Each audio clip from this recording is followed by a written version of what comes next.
Hello everyone, welcome back to my channel. Today we have a plan with me in my Hobonichi Weeks, and I'll be pulling my materials from the LIHIT Lab BLOOMIN tray that you have seen before. The materials that we have today are also things that you have seen before, and as you can see, although I do have a lot of things, I do buy a lot of things, I try to use them as much as I can. So I get my money's worth of all the things that I have bought for my planning needs. So here are some of my favorite pens, as well as my favorite fountain pen. So I'm using all favorites today. And you know that they are my favorites because you see them in all my videos. This is the pages last week, and we're not done with the week yet, so it looks like that. And I have another favorite. It's the COCO FUSEN film sticky notes that I have been using for my Hobonichi Weeks. It's very thin and I highly recommend that. So here we are starting with lining the page as per usual. And I'm starting with the horizontal lines to divide the pages.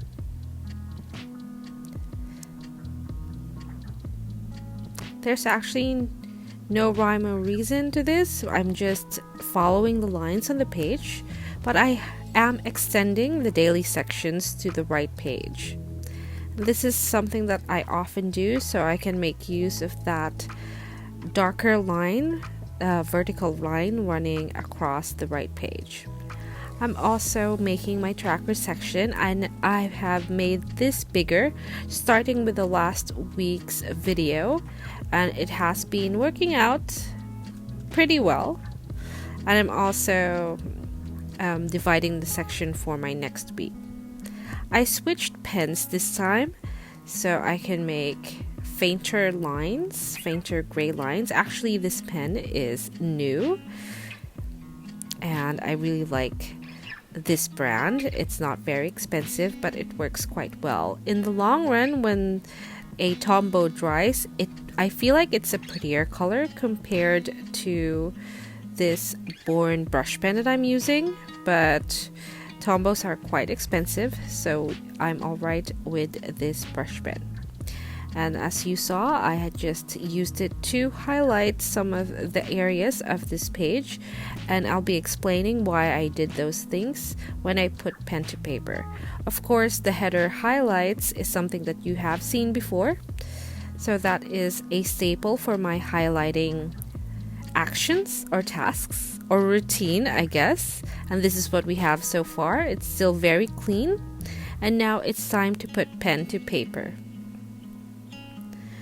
I'm using the J.Herbin Pearl Noire as my ink, and I have been on that for a year, or ever since I started using my fountain pens again.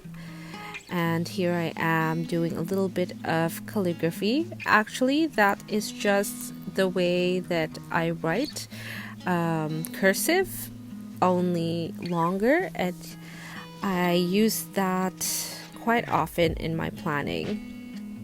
So I do have meetings and appointments on the day overview side, so the left smaller section on the left page, and those are timed events or time sensitive events. And then for the bigger section of the left page, I just have some headers of the type of day that I will be having for that day, and I'm using once again the long cursive that I have been using for a while. Then I made that dot where I placed an asterisk. This is not a timed event, but I am waiting on this, so it's an important task. That's why it's on that section. And then for minor tasks, I leave that to the right side of the page, and I just use that like as a list. And then for trackers, I'm doing the exact same thing that I did for my last video, which is to break down the days and then the tasks on the left hand side of this section. And I'm curious to know what kind of habits you use or you write down in your trackers. Now these pages are only for work or for school/PhD. I am a PhD student. That's why there's not a lot of other things on here, so that when I flip to this, I can see all of the things that had happened in school, and this is the sections that we're working on. It's not very different from the last one, so we're not going to heavily discuss that. And this is the page we have now. So it looks a little bit more populated since I have put pen to paper, and it's going to be busier as the week goes on. If you'd like to see what happened in or my finished pages, make sure to follow me on Instagram, and that is our video for today, and I'll see you in the next one.